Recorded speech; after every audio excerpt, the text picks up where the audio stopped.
नमस्कार साथियों, आप देख रहे हैं यूपी मीडिया। आइए जानते हैं उत्तर प्रदेश की दिन भर की ताजा और बड़ी खबरें। आज की पहली खबर, यूपी में मानसून फिर से एक्टिव है। लखनऊ, नोएडा और बरेली समेत 10 शहरों में रुक रुक कर बारिश हो रही है। गाजियाबाद में रात में इतनी बारिश हुई कि सड़कों पर 2 फीट पानी भर गया। ग्रैंड सिटी सोसाइटी के बेसमेंट में पानी घुस गया। क्रॉसिंग रिपब्लिक के पास अचानक 15 फीट जमीन धंस गई। वहाँ खड़ी 4 कारें मलबे में समा गईं। बारिश से कई इलाकों में बिजली कटी रही। तहसील और नगर निगम के आसपास भी जल भराव हो गया। 200 मीटर जर्जर बाउंड्री वॉल भी ढह गई है। इटावा में चंबल और क्वारी नदियों का जल स्तर खतरे के निशान को पार कर गया। यमुना नदी भी उफान पर है। इसके चलते 42 गांवों में बाढ़ का खतरा बढ़ गया। 12 गांवों के मुख्य मार्गों पर पानी भर गया। सैकड़ों बीघा फसलें डूब गई हैं। IMD के मुताबिक आज बांदा, चित्रकूट, कौशाम्बी, प्रयागराज, फतेहपुर, सोनभद्र, मिर्जापुर, कानपुर देहात, कानपुर नगर, आगरा, फिरोजाबाद, एटावा, औरैया, जालौन, हमीरपुर, महोबा, झांसी, ललितपुर, प्रतापगढ़, चंदौली, वाराणसी, संत रविदास नगर, जौनपुर, गाजीपुर, हरदोई, फर्रुखाबाद, कन्नौज, उन्नाव, लखनऊ, रायबरेली, अमेठी, गाजियाबाद, गौतम बुद्ध नगर, बुलंदशहर, अलीगढ़, मथुरा, हाथरस, कासगंज, एटा, मैनपुरी में भारी बारिश के आसार हैं। बिजली भी गिर सकती है।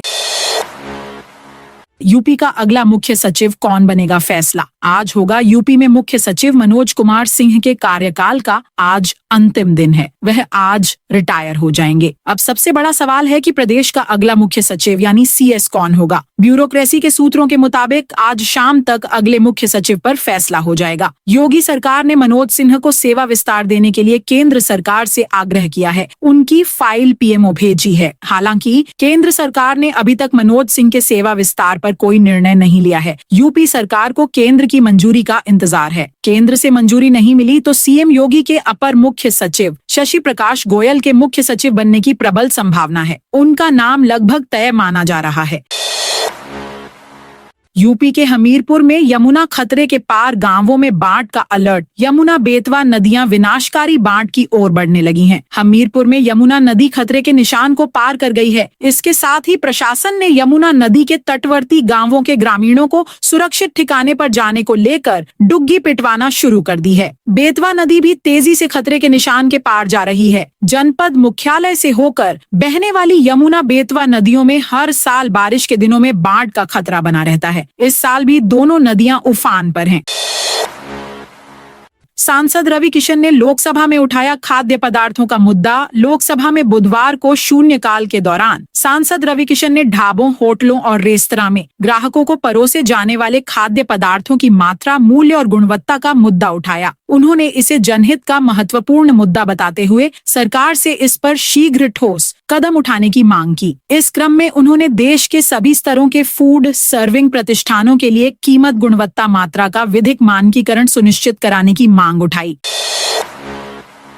परिषदीय स्कूलों में तैनात होंगे जिला समन्वयक, 40,000 मिलेगा। वेतन प्रदेश के ज्यादा से ज्यादा परिषदीय विद्यालयों को निपुण बनाने के लिए चल रही कवायद को गति देने के लिए प्रदेश सरकार अब संविदा पर जिला समन्वयक तैनात करेगी। हर जिले में एक समन्वयक की तैनाती की जाएगी। इनकी उम्र 21 से 45 साल के बीच होगी। इनको 40,000 रुपए प्रतिमाह मानदेय दिया जाएगा। प्रदेश में अब तक की कवायद के तहत 48,061 विद्यालयों को निपुण घोषित किया जा चुका है, जबकि प्रदेश में 1,33,000 विद्यालय हैं। ऐसे में केंद्र सरकार की ओर से संशोधित लक्ष्य के अनुसार अब सिर्फ कक्षा 1 व 2 के बच्चों को निपुण बनाने का लक्ष्य रखा गया है। किसान सम्मान निधि की 20वीं किस्त की डेट आई सामने। PM मोदी काशी से करेंगे जारी। प्रधानमंत्री नरेंद्र मोदी देश भर के किसानों को किसान सम्मान निधि की 20वीं किस्त अपने संसदीय क्षेत्र वाराणसी से जारी करेंगे। इस दौरान वाराणसी को करोड़ों की सौगात भी देंगे। PM मोदी का 2 अगस्त को वाराणसी आगमन हो रहा है। CM योगी ने भी मंगलवार को PM मोदी के आगमन को लेकर हो रही तैयारियों का जायजा लिया। CM योगी सेवापुरी ब्लॉक मुख्यालय के समीप बनौली पहुंचे। CM ने सभा पंडाल को गहनता से देखा। उन्होंने निर्देश दिया कि प्रधानमंत्री के कार्यक्रम के दौरान बारिश से बचाव की भी व्यवस्था की जाए।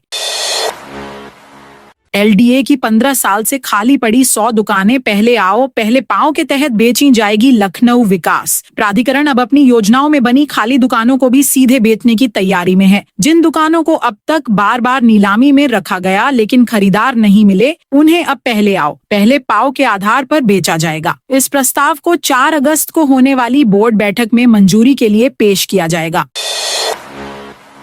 1 अगस्त से लागू होगा नया सर्किल रेट। नया डीएम सर्किल रेट 1 अगस्त से प्रभावी हो रहा है। उससे पहले बेनामा कराने वालों की उप निबंधक कार्यालयों में भीड़ उमड़ रही है। प्रस्तावित नए डीएम सर्किल रेट के अनुसार बरेली महानगर में आवास, विकास व सिविल लाइंस में जमीन के भाव सबसे ज्यादा बढ़े हैं। मेगा मैंशन के आसपास की जमीन के भाव सबसे कम हैं। ऐसे ही हाफिजपुर में 22,000 की जगह अब 26,000 रुपए प्रति वर्ग मीटर पर भूमि का सर्किल रेट तय हो रहा है। महानगर में आवास, विकास सिविल लाइंस, मेगा मेंशन, रहीम पैलेस और कस्बा हाफिजपुर में सर्वाधिक सर्किल रेट प्रस्तावित होने से जहां बैना में महंगे होंगे। यूपी में विद्यार्थियों के लिए खुशखबरी, इस योजना से मिलेगी 10,000 रुपए की प्रोत्साहन राशि। अब नवाचार की उड़ान सिर्फ कक्षा 10 तक सीमित नहीं रहेगी। केंद्र सरकार की इंस्पायर मानक योजना के तहत इस वर्ष कक्षा 6 से 12 तक के छात्र छात्राएं ऑनलाइन नामांकन कर सकते हैं। कक्षा 11 और 12 के विज्ञान वर्ग के विद्यार्थियों को भी पहली बार इस योजना में शामिल किया गया है। चुने गए विद्यार्थियों को उनके नवाचारी आइडिया के लिए 10,000 रुपए की प्रोत्साहन राशि सीधे उनके बैंक खाते में भेजी जाएगी। ऊर्जा मंत्री ए.के. शर्मा की बिजली कर्मियों को चेतावनी। ऊर्जा मंत्री ए.के. शर्मा ने बुधवार को पायनावर कॉरपोरेशन और निगमों के वरिष्ठ अधिकारियों को चेतावनी दी है। उन्होंने कहा कि हर अधिकारी की जिम्मेदारी तय है, अब कार्रवाई की जाएगी। कॉरपोरेशन और निगमों को चेताया कि बार बार मौखिक आदेश दिए गए हैं, अब लिखित में आदेश दिए जाएंगे। उन्होंने एक पत्र के जरिए कुछ महत्वपूर्ण बिंदुओं की ओर वरिष्ठ अधिकारियों का ध्यान भी दिलाया है। कहा कि छोटे छोटे बकाया होने पर और उपभोक्ता द्वारा तुरंत बिल जमा करने की तैयारी बताने पर भी कनेक्शन काट दिया जा रहा है। ऐसा करने वाले बिजली कर्मियों पर कार्रवाई की जाएगी। इसी तरह कुछ लोगों का बिल बकाया होने पर पूरे फीडर या गांव की लाइन काट दी जाती है। यह गलत है, आगे से ऐसा नहीं होना चाहिए। ज्ञानवापी उर्स मामले में अगली सुनवाई अब 19 अगस्त को। विशेष न्यायाधीश भ्रष्टाचार निवारण अधिनियम अवधेश कुमार की अदालत में बुधवार को ज्ञानवापी में उर्स करने और मजार पर चादर चढ़ाने के मामले में कुछ हिंदू पक्ष के पक्षकार बनाने के खिलाफ में लंबित निगरानी अर्जी पर सुनवाई टल गई। पक्षकार बनने हिंदू पक्ष के समय से नहीं आने पर सुनवाई नहीं हो पाई। अब इस मामले में अगली सुनवाई 19 अगस्त को होगी। चित्रकूट पहुंचे मुख्यमंत्री योगी, तुलसी कुटीर में की पूजा। मुख्यमंत्री योगी आदित्यनाथ गुरुवार को तुलसी जयंती समारोह में शामिल होने पहुंच गए हैं। उन्होंने तुलसी मंदिर पहुंचकर गोस्वामी तुलसीदास की हस्तलिखित रामचरितमानस के दर्शन किए और विधिवत पूजा अर्चना की। उन्होंने संत मोरारी बापू की कथा में शिरकत की। कथा स्थल पर श्रद्धालुओं की भारी भीड़ मौजूद रही। योगी के पहुंचने पर जय श्री राम के उद्घोष गूंजे। 11 से 16 अगस्त तक चलेगा यूपी विधानसभा का मानसून सत्र। यूपी विधानसभा का मानसून सत्र 11 से 16 अगस्त तक चलेगा। दोनों सदनों की कार्यवाही 11 से 14 अगस्त तक चलेगी। 15 और 16 अगस्त को अवकाश रहेगा। पुलिस वेरिफिकेशन बिना नहीं चला पाएंगे ऑटो, टेम्पो और ई रिक्शा। लखनऊ में बुरी नीयत और आपराधिक प्रवृत्ति वाले ई रिक्शा, ऑटो और टेम्पो चालकों पर लगाम कसने के लिए पुलिस कमिश्नरेट ने ऑनलाइन सत्यापन की व्यवस्था लागू कर दी है। मंगलवार को इसके लिए प्रोजेक्ट सेफ राइड की शुरुआत के साथ वेबसाइट जारी की। इस वेबसाइट पर ई रिक्शा और ऑटो टेम्पो चालकों मालिकों को गाड़ी के साथ ही अपना पंजीकरण कराना होगा। यह प्रक्रिया हर हाल में 31 अगस्त तक पूरी करनी होगी। 1 सितंबर से शहर में बिना सत्यापन वाले इन वाहनों को नहीं चलने दिया जाएगा। 1 अगस्त से स्कूलों में हो रही पढ़ाई का औचक निरीक्षण करेगी 36 अधिकारियों की टीम। प्रदेश के बेसिक व माध्यमिक विद्यालय में छात्रों के नामांकन, पठन पाठन, निर्माण समेत विभिन्न योजनाओं की जमीनी हकीकत जांची जाएगी। समग्र शिक्षा के तहत मंडलवार 2 कुल 18 मंडलों में 36 अधिकारियों की ड्यूटी लगाई गई है, जो 1 से 14 अगस्त के बीच स्थलीय निरीक्षण कर अपनी रिपोर्ट देंगे। 14 अगस्त तक होगा रोपवे की 90 ट्रॉली का परीक्षण। आगामी 14 अगस्त तक रोपवे की 90 ट्रॉली का परीक्षण होगा। ऑस्ट्रिया के विशेषज्ञ इंजीनियरों की टीम निगरानी कर रही है। काशी विश्व के तीसरे शहर में शुमार होने जा रहा है, जहां पब्लिक ट्रांसपोर्ट के लिए रोपवे का निर्माण हो रहा है। रोपवे के संचालन में सुरक्षा और सुगमता का विशेष ध्यान दिया जा रहा है। रोपवे प्रोजेक्ट की सुरक्षा और तकनीकी मजबूती सुनिश्चित करने के लिए ऑस्ट्रिया के विशेषज्ञ इंजीनियरों की टीम ने पहले सेक्शन के निर्माण के लिए 90 ट्रॉली का परीक्षण किया है। यमुना डूब क्षेत्र में लगेंगे 21,582 पिलर। बीते 100 वर्षों में यमुना नदी में आई बाढ़ के आधार पर तय किए गए यमुना डूब क्षेत्र में उत्तर प्रदेश सरकार अगले साल मार्च तक सीमांकन के लिए 21,582 पिलर मुड्डियां लगा सकेगी। असगरपुर से प्रयागराज के बीच प्रदेश के 17 जिलों से गुजर रही यमुना नदी के डूब क्षेत्र में पिलर लगाने का काम अक्टूबर से शुरू होगा। उत्तर प्रदेश सिंचाई विभाग ने हरियाणा यूपी बॉर्डर स्थित असगरपुर, जहां यमुना यूपी में प्रवेश करती है, से लेकर प्रयागराज, जहां यमुना गंगा में मिलती है, तक 17 जिलों से निकल रही यमुना नदी के दोनों ओर डूब क्षेत्र के सीमांकन का काम 6 माह में करने का शपथ पत्र दिया है। 2 पिलर के बीच 200 मीटर की दूरी रखी जाएगी। इससे डूब क्षेत्र की पहचान आसान हो जाएगी। काशी पहुंचा 5 स्टार 3 मंजिला क्रूज। वाराणसी में अब 3 मंजिला एक क्रूज पहुंच गया है। इसका नाम गंगोत्री रखा गया है। इसमें 5 स्टार होटल जैसी सुविधाएं हैं। लग्जरी सुविधाओं से लैस यह क्रूज पर्यटकों के लिए नया आकर्षण होगा। अब काशी से चुनार प्रयागराज का सफर पर्यटक जलमार्ग से भी कर पाएंगे। इसका संचालन अगस्त से होगा। इसका पैकेज अभी तय नहीं हुआ है। खासियत की बात करें तो इसकी कुल लंबाई 52 मीटर, चौड़ाई 12 मीटर है। नदी में यह 1.45 मीटर की गहराई तक सफर करने में सक्षम होगा। 24 कमरों के साथ 3 मंजिला है। इसमें 200 लोग एक साथ रह सकते हैं।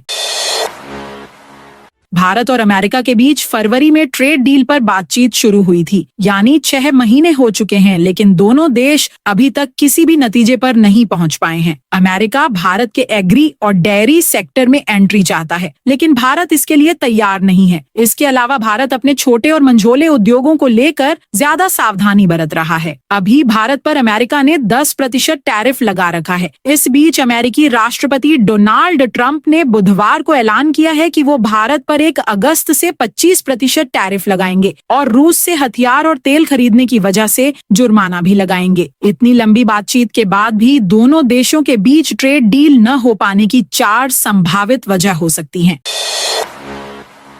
किसान महापंचायत बड़े आंदोलन की चेतावनी। आगरा के खंदौली में यमुना एक्सप्रेसवे पुल के नीचे भारतीय किसान यूनियन टिकैत की बुधवार को महापंचायत आयोजित की गई। किसानों ने एक स्वर में सरकार की नीतियों के खिलाफ आवाज बुलंद की। चेतावनी दी कि यदि समय रहते उनकी मांगे पूरी नहीं की गईं तो प्रदेश व्यापी आंदोलन किया जाएगा। मुख्य अतिथि किसान नेता चौधरी गौरव टिकैत ने कहा कि अगर हमारी मांगे नहीं मानी गईं तो हम प्रदेश में उग्र जनांदोलन खड़ा करेंगे।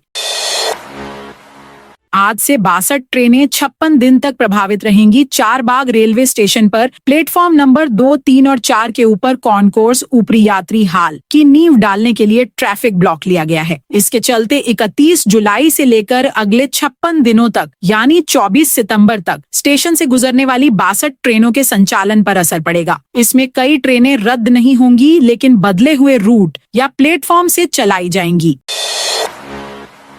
करणी सेना के नेता पर एक और केस। कैराना की सपा सांसद इकरा हसन पर आपत्तिजनक टिप्पणी कर विवादों में आए करणी सेना के नेता योगेंद्र सिंह राणा पर धोखाधड़ी में एक और केस दर्ज किया गया है। कटघर थाने में पुलिस ने सुमित कुमार की तहरीर पर कार्रवाई की है, जिसमें लाइसेंसी रिवॉल्वर से गोली मारने की धमकी देने का आरोप भी लगाया है। अमेरिका ने पाकिस्तान से ऑनायल डील की। अमेरिकी राष्ट्रपति डोनाल्ड ट्रंप ने पाकिस्तान के साथ ऑनायल डील होने का ऐलान किया है। इसके तहत पाकिस्तान के तेल भंडारों का विकास करेंगे। साथ ही उन्होंने दावा किया कि पाकिस्तान भविष्य में भारत के तेल बेच सकता है। बुधवार को सोशल मीडिया पोस्ट करते हुए ट्रंप ने लिखा, हमने पाकिस्तान के साथ एक डील फाइनल की है, जिसमें अमेरिका और पाकिस्तान मिलकर वहां के विशाल तेल भंडारों का विकास करेंगे। एक तेल कंपनी को इस साझेदारी के लिए चुना जाएगा। शायद एक दिन वे भारत को भी तेल बेचें। ट्रंप का यह बयान ऐसे समय आया है जब कुछ ही घंटे पहले उन्होंने भारत पर टैरिफ लगाने की घोषणा की थी। शहर मुफ्ती बोले, दाल मंडी के चौड़ीकरण से बढ़ेगी बेरोजगारी, भुखमरी। हमने हाल ही में राष्ट्रपति, प्रधानमंत्री और गृह मंत्री को पत्र लिखा है। उनसे मांग की है कि दाल मंडी चौड़ीकरण से बहुत बड़ा नुकसान होने जा रहा है। लोग भुखमरी और बेरोजगारी की कगार पर आ जाएंगे। यहाँ सभी धर्मों के मानने वालों की दुकानें हैं। चौड़ीकरण से धार्मिक दिक्कत का भी सामना करना पड़ सकता है। ये कहना शहर बनारस के मुफ्ती मौलाना अब्दुल बातिन नोमानी का। अब्दुल बातिन नोमानी ने हाल ही में राष्ट्रपति को एक खुला पत्र लिखकर इस कार्रवाई को रोकने की मांग की थी, जिसके बाद उन्होंने अब प्रधानमंत्री और गृह मंत्री को भी एक लेटर लिखा है और इस चौड़ीकरण को रोकने की मांग की है। उनका कहना है कि इसे यदि नहीं रोका गया तो 10,000 के लगभग लोगों की रोजी रोटी एक झटके में छीन जाएगी। साथ ही उनसे जुड़े हजारों लोग भुखमरी का शिकार हो जाएंगे। तो दोस्तों, यह थी आज यूपी के सभी जिलों की खबरें। आप इस वीडियो को कौन से जिले से देख रहे हैं, उस जिले का नाम बताइए।